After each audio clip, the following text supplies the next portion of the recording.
Succession planning is a real challenge in what we operate in the independent wealth management industry.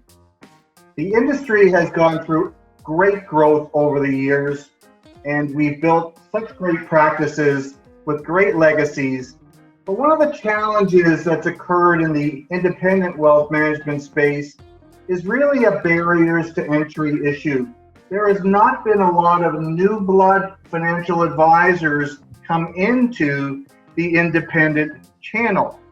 And this creates a gap. If you have an aging advisor base and a lack of a group coming in behind them, it poses a few issues. Number one, there's no clear exit strategy for those senior advisors. It makes it very, very difficult for them to take and monetize the great asset they've built, the great business they've built as an entrepreneur, because there really isn't anybody coming up behind them to be that successor. And it's not just about being a successor, but you have to have capable buyers, capitalized buyers, to be able to take on these great businesses. So I believe the current situation affecting independent financial advisors in Canada and their succession and their aging of the advisor, and that lack of new blood and capitalization coming in to support them is a real challenge that needs to be addressed. There are many misconceptions, and I would say this is an area I work in exclusively, and it's wonderful that George has built a great career doing this, because it's very much a needed service. And in the Investment Planning Counsel, I have the opportunity to work with a diverse group of advisors across Canada, geography, demography, size of practice, platform specific. And I would say when it comes to succession, the greatest misconception is how much it seems to be more about valuation. And I would say valuation is probably the easiest part of succession decision making, and the most difficult one, the most difficult challenge facing financial advisors approaching this or thinking about it or actually starting to execute on it is really an emotional one. It's an emotional one about I need to let go. I need to bring in somebody else. I need to think and take greater carriage to continuing the great legacy that has been built. And that someday I won't be there and somebody needs to be there, because there's nothing bigger in the hearts of advisors than making sure that their clients are well cared for when it's time for them to kind of move on to the next stage post their business. This is a great question, and for many advisors that have approached or made decisions in their succession exit strategies or business continuity planning, however we choose to characterize, it's really making sure that you've got all the information and that you can draw on the resources to help you make the best decision. And involving your home office or your dealer, you have a very vested partner in that decision, because they too also have that vested interest of having that business continue to a successor advisor in a manner that continues to keep that great client legacy part of the partnership, of the dealership, of the wealth management experience that is delivered. So yeah, I think it's pretty important to engage your partner, and they do have expertise, and they do have lots of people asking them the same questions. So why not leverage that information? And depending upon your dealership, you might find that they have other tools to help you execute these things that you just didn't think that they had. And so yeah, that very, very important message.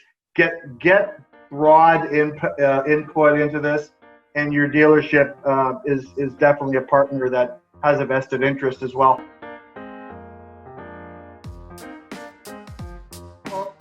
IPC is a leader in the independent wealth management space, and we have been a company that's grown aggressively over the years through recruiting of advisors, acquisitions of dealerships, acquisitions of branches. And so we've had an opportunity to have an influence on the development and the evolvement of many, many great businesses within IPC. We are an entrepreneurial advisor base, and we support entrepreneurial advisors as part of our value proposition to help them achieve a better business. And that has been very, very important in making sure that we see not only their growth and development of a great business, but now as there's an important shift towards the next stage of these businesses, IPC is probably no different than any wealth management firm in Canada in the independent space, where it could be 50 to 60% of the assets that advisors manage are in the hands of advisors starting to approach a retirement decision in the next 3 to 5 years. So IPC has helped in really three main ways. Number one, like most firms, we've helped match associate advisors with senior advisors to start to develop that plan around a succession. We've also participated and put forth financing programs to support those types of acquisitions. And very recently, the third prong to our support strategy has been the evolution and implementation of what we call a corporate office model, where for certain size practices, IPC would consider being the acquirer of those practices and work with the selling advisor to transition the clients to a corporate branch advisor operating in an IPC, call it corporate store, following the IPC wealth management methodology, and operating in a non-traditional, non-grid, commission grid model, and more in a salary variable compensation bonus model. And so that third model has been very, very successful for us in the last couple of years, and we're extremely excited to not only take it to IPC advisors, but we believe there are many other external advisors in the business that would see this as a very important offering. So we're agnostic to the approaches, whether it's help you find somebody, whether it's participate with some financing, or be an owner integrator opportunity.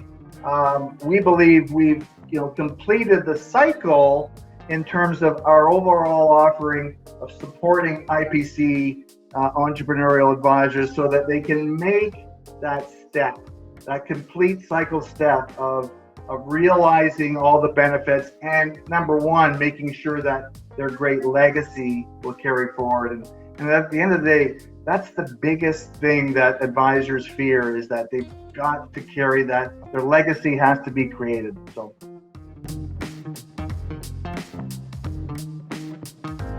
Question. Lots of predictions. We'll see how things materialize over the next little while. But I would say, as a result of a move to a more remote working environment, alongside a little bit of unprecedented time and market instability, I would say there's sort of two main camps of advisors that are feeling out there, and I would say the first one is looking at the opportunity that exists. And we've all heard the expression, when there's some chaos, there's opportunity. And there are many advisors that will do very, very well during these times, because they will go on the offensive, whether it's through client acquisition, whether it is through book acquisition, through mergers and acquisitions of practices to increase their scale.